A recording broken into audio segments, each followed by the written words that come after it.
10টা থেকে 12টা, 10টা থেকে 1টা, 10টা থেকে 11টা। আমরা নাগরিক সমাজ যতদিন নির্ধারণ হইতো না ততদিন আমরা সম্মান পাইতাম না।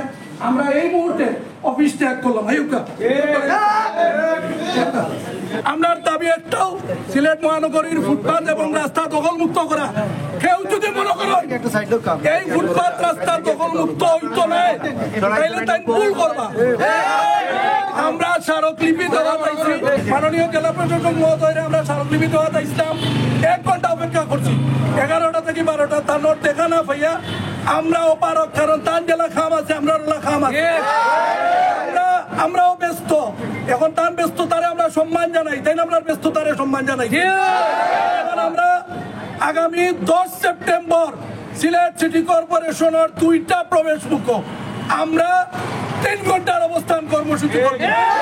সিলেটবাসী রাজপথ আছে, ফুটপাত রাস্তা দখলমুক্ত না হওয়া পর্যন্ত আমরা ঐক্যবদ্ধ।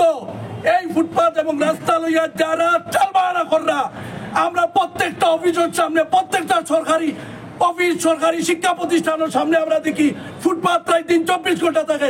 এর ভিতরে কার হাত আছে আমরা জানতাম চাই। আগামী 10 তারিখ আমরা সিলেট সিটি কর্পোরেশনের একটা গেট পুরুষ, একটা গেটের মাঝে পুরুষ সকল থাকবা, আর একটা গেট মহিলা এবং শিশু অবস্থান নিবা।